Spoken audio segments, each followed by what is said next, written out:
102.1, the People's Station. I got two brothers that I've known for, let's just say I got two brothers up here. I'll leave it like that. Y'all have seen them because they just gone viral recently. Crazy. It had to bounce outside the city and then bounce back to us for us to go, oh, that was wild. And I'm going to explain that story. So we got Mike D here. Mike, I don't know if I should say Screwed Up Click. I know you heavily affiliated and it's all family for you.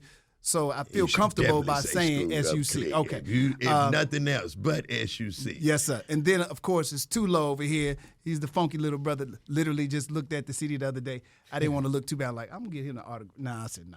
You being crazy. You don't need to get him the autograph. Shit, we need a swap autograph. We got a swap autograph. We want all three do a swap-a-roo for the cards. Yeah. But I'm glad y'all here. And obviously, we have to talk about the shot that was heard around the world. Now, when Mike D has, for those that don't know listening, Mike D has his own podcast that he does. He said, I'm going to transition out this rap thing because I'm getting a little older, and this is what I'm going to do now, this podcast. So it's one-on-one with Mike D. That's right. This particular episode, he goes back to the H-Town archives and brings in Tulo, the funky little brother. Platinum. People might not know where he's been, what he's been doing, particularly in our city. We know who he is. So it's good to see him, brothers still out there doing what they do. From here, I'm going to let you take it the rest of the way and let you explain this, Mike D. Okay, so the choices. We all got choices. Yes, sir. Pop. Shot. Hey, man, you know. Who shot who? Everybody good?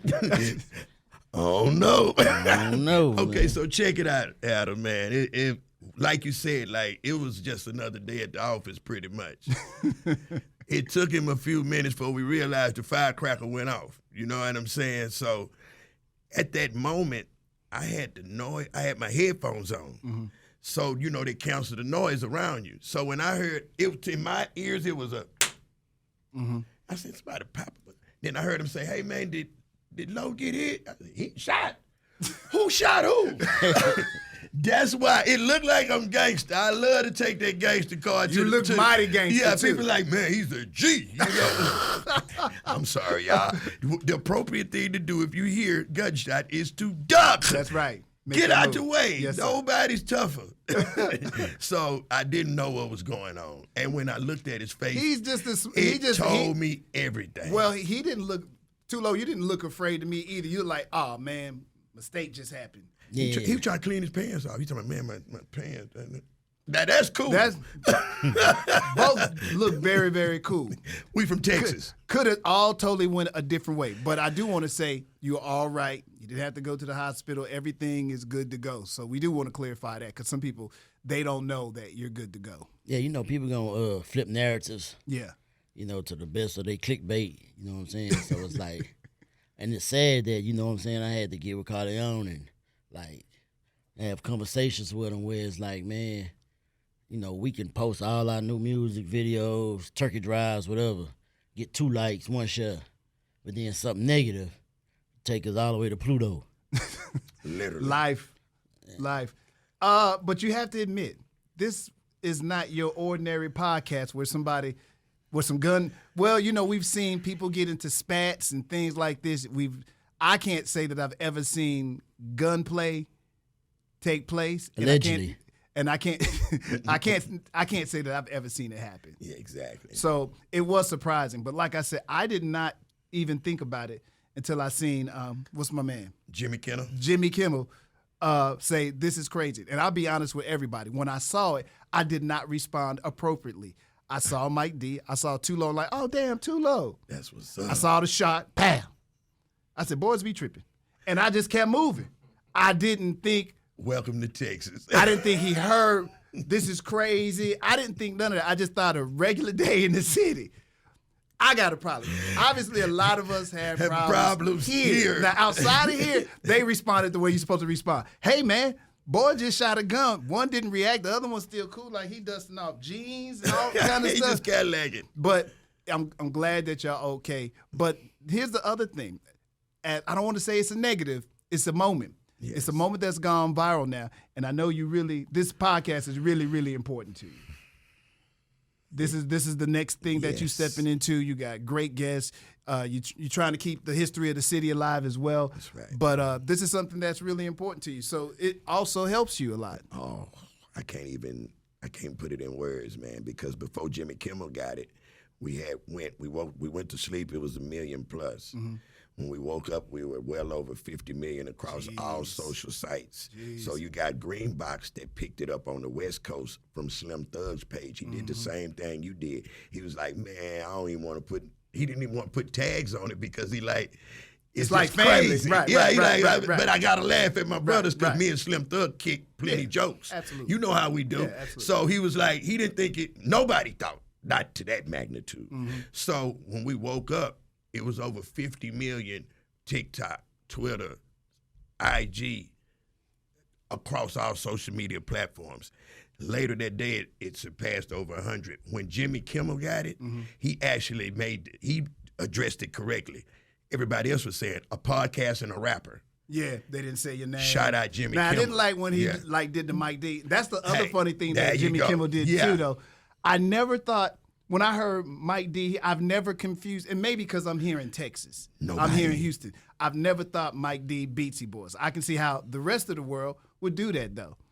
Yeah, but I'm very familiar with that as well as you. Exactly. So when it happened, I'm like, I said, but I get why he did it, and it was funny, and I'm glad that you wasn't offended by it. No, we actually got contacted, and they were like, man, now they know. And they said everything right. They said the name of the podcast. And I appreciated that. And he said, now we know who you are. Those comments, they tore him up. Hey, don't disrespect our Texas legend. That's Biggity Mike D. Players F up. You know what I mean? Players F up too. That's Tulo, funky little brother. So, but none of them really bothered me. I can say that Godfrey, his style of comedy, warranted me a call from Boss Talk 101 in Country Wayne because they had a little beef going on. He's like, hey, he always disrespecting the South. Get him. So other than that, they redid it. We've had parodies all over. SNL's about to pick it up. Really? Okay. Yes. It's the shot heard around the world. We have Chinese writing. The Man, podcast take this is moment blowing. And run with it. You know what I'm really happy about? And Tulo, and I know both of y'all rappers, but Tulo, I don't think you ever got the credit. And I don't think that your career ever had the opportunity to flourish the way that I thought it was going to in the 90s. And although this may look rear-ended and kind of weird, at least it gives you this opportunity to be seen, people to find out what your music was and then what you're doing now. So, you never know. Sometimes you just don't know when that bug will bite.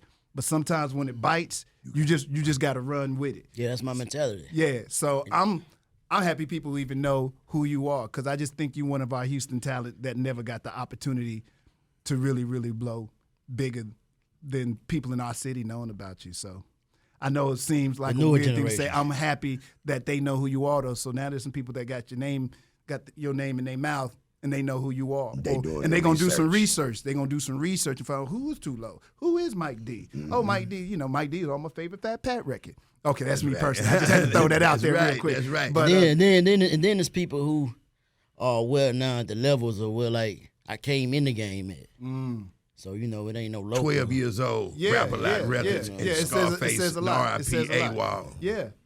So some stuff just be destined, and some people have the type of blessings they have, man. And I don't never look at nothing negative. Good. I take all positive out of what could be negative situations and all that, man, and be grateful for my blessings. And so let me ask a question. So excuse my ignorance, because I don't know. So Tulo, are you still doing music? Are you still releasing music? Can people still get your music? Right now, I got a single just dropped right now today called D-Boy Poster Boy. I'm steady dropping music. I've been dropping music since I've been home. You can go to all the streaming platforms, man, and put in #2 LOW, man. Y'all, let's run it up, man. The H still here, because y'all don't hear us on these big networks. We're still out here active, man. Good. That's dope. It's really a blessing for both of us because this new generation now, they know it's the records. They don't know the Fat Pat records. I have to tell them they don't know. They hear it, but they like when they're associated, they like, oh my God, they only associate. Know who you are when you're coming down like a superstar. They know the Zero records. Yeah. You feel me? I dig that because that's like your brother anyway. So that's right. Yeah, I ain't mad at that. He keeps it alive, and I appreciate him for that. But this podcast thing has took new legs and running off to a whole new plateau. So does this mean you will not dip back into the rap? Because I know you mess around because you and Zero, y'all hit the road and do stuff. So this means that you're gonna scrape the music projects, or you doing that, and you can continue doing both. Both. And what I can, let me just say one thing too, because I know you said your age in an interview recently, and then you said, well, I transitioned because I'm this age, and you can do it for as long as you feel it, is the way I feel. And I think Zero here is giving us that bird's eye view that if you still got your fan base and they still love what you do, drop music. Yes, sir. Yes, sir. And we also came into hip hop. See, I'm 50, hip hop's 50. Yes, sir. So we're learning now, because when we came in, it wasn't supposed to last. It was a fad. Man, we thought by 21, 22, over with. That's what your mama told you. You better get a job. You want to be old rapping. Nobody knew. So but why is that just with rap though? And now we know. Because no one expected it to last this long. It was some stuff that was created by children, basically, and who expected to have the world dominance. You're talking about the late 80s into the 90s when they were trying to. Like really late 70s. Maybe mid 70s. Like there's some stuff that has never been on wax in the true creation of hip hop. There's just by 79, it's starting to be documented on vinyl by that time. But it was prior to that. There's years prior to that before it gets to this whole wax thing. And I think with the Rapper's Delight and King Tim III records and all these other records that came along. If you go look at 79 dropped a whole lot of little rap records. So that's when you start seeing it. But it was already bubbling under, in New York. I'm going to give them credit for what credit is due. But that's a hot topic now. It is. So here it is now. We getting older, and we don't. The Rolling Stones still out there. There you go, and those are the examples that we see that so we there can you actually go. be so, stars well into our 50s and 60s. And There's a lot of our hip hop stars die before they see the age that we see now. But here it is. You can still do shows. You can still do concerts. There's people that still will pay you to do it. They still want you to produce music. Tulo, they still want you to make music. There's a fan base out there that's interested in what you're doing. So I'm hoping that you guys just take the moment and run. That's the only. All this interview was just to say, man, I know this is a weird way to say I'm happy. I'm just happy that y'all could be seen. It's on a huge stage, and then whatever you want to do with it at this point, you figure out what you can do with it to monetize your moment in history. And that's real, Adam. We most definitely appreciate it. Especially coming from you, man. No, I'm just happy. And again, I just feel like Tulo never really got what he needed. His chance. Yeah, he was platinum. Started off good. Times. Yeah. And then what happened? And then I'm sure there's a whole story there, and we had to get into that sometime. And that's what we were talking about on the podcast. Yeah. It's crazy choices. And what's the name of that particular episode? That episode is called The One-on-One with Mike D, of course, is the name, and it's OG Tulo. Starting the year out with a bang. And he was literally the first, because we've been operating a year, but we have the Dirty Third Network, which is like the One-on-One is extensions of that. Mm-hmm. So our first launch of the One-on-One, which is me by myself without Gotti Files, because me and D Gotti do it together with D-Rec. Mm-hmm. So that was our first extension release with Tulo, and it kicked off with a real bang January 1st. You know what I'm saying? But I got a question for you, Hal, before we go. Mm-hmm. Screw, DJ Screw, rest in peace. Mm-hmm. When y'all had Who's on the Mic, we had a crew today, what were y'all saying at first? It originally started, God bless Nikki T, R.I.P. It started with her, me, and J Mac. So originally it was Who's on the Mic, we had a Nikki and Jay. And then a couple of years later, Nikki leaves, she passes away. And then it turned to Who's on the Mic with Hatter's crew today, because I didn't want to keep. You never know if you had to run through members of the show. Wow. So I just made it generic. We did it for several years. But let me give respect though to the Baker Boys who started doing that originally, and then Ed and Dr. Dre, Ed and Dre in New York, they were doing something called a roll call to it. I didn't even think it was going to work here. I did it as a joke the first time, to be honest with you. That we were running around in cars, sitting on blocks. That's how Screwhouse Flow started. But before that, we used to be doing that, like, what's up, coming down, I'm going to come through, I'm going to do. It worked because that's what everybody do it. Yeah. But Screw really we all thought you were saying Hatter Screw today. I want to apologize for DJ Screw and the Screwed Up Clique for clearing that up for us, Hatter, because that is, when I told you I wanted to interview you last year. You did. That was the subject that I wanted to talk about. And let me say thank you. And let me just, and I hate to cut you out. I know people hate when people cut off people in interviews. And the other thing is, I just felt like I had absolutely nothing to say. What? Well, I didn't even think I was coming back to radio. That's a whole nother story. Because I felt like I was at the end of that particular road. And then I wait to this late stage to have a baby. And my life is so about, I want to see this young man be the best human being that he could be. I didn't know if I would have time to even entertain think. Yeah. And when they said it, I'm like, Hatter, let me give you your But I appreciate you asking me. But I really feel like I don't have anything to say. We are documenting the history of Houston, period, from A to Z. You are so much a part of that history. We fought you nail in two when you first got here. We fought you nail in two because we thought you said Hatter Screw. No one liked you for that, Hatter. Then we grew, hate grows into love, and you can only hate someone that you love. And brother, I can say you won our hearts, and we love you, man. Thank you, brother, for real. It was a lot of hard years, brother. It was. We'll get into detail about that on my show or whatever show you want to do. But I couldn't imagine being anywhere else. And it's funny. I'm glad I did have the opportunity to come back now, because sometimes you see so much hate that you don't never see the love, and you don't, because you only operate in hate and trying to, guide yourself or stop yourself from hate. Like, even if you go back and listen to my old music, it was always somebody's hating me. Like, man, it was a whole career of just. I was finna go there, but it was a whole career worrying about that, man. And that's what it was. But you never saw the love. And I'll be honest with you, I didn't see what I needed to see until the day that I left the job, and then everybody saw. We took a lunch with the morning show somewhere, and I had, to this day, it's the most hits I had on anything that I've ever done. And it was just lines of people talking about, we missed this and we loved that, and we did. And I called everybody and said, hey, y'all, I didn't know. I didn't know anything about the love, because we were always battling the hate, and you get engrossed in battling the hate, and never embracing the love.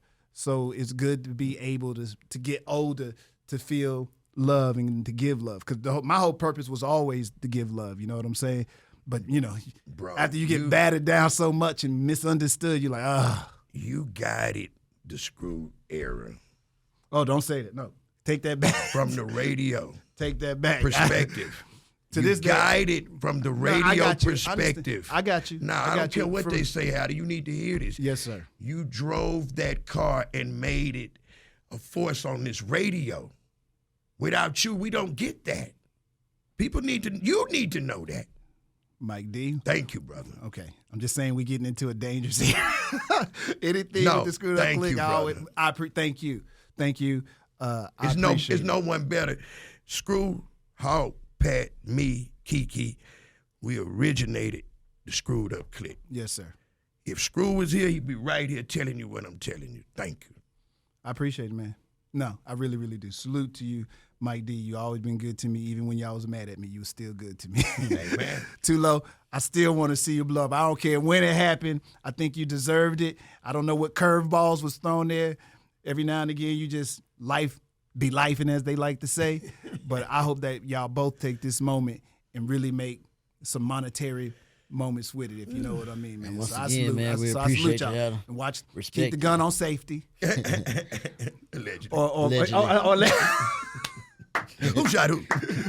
Allegedly. Or allegedly, if you got it, or hand it to your partner before the interview starts. But and I make sure appreciate y'all tune into the one-on-one. Make sure y'all stay posted with Mad Hatter and following everything that he do in this transition, because we all doing it together, y'all. And Tulo, so much music. Where can they find you? Man, all streaming platforms, man. OG, #2, LOW, man. All social sites, man. Y'all tap in, man. The generational gap, man. We finna bring it together. Salute to both of y'all, man. Thank y'all so much, man. Y'all stay safe out there.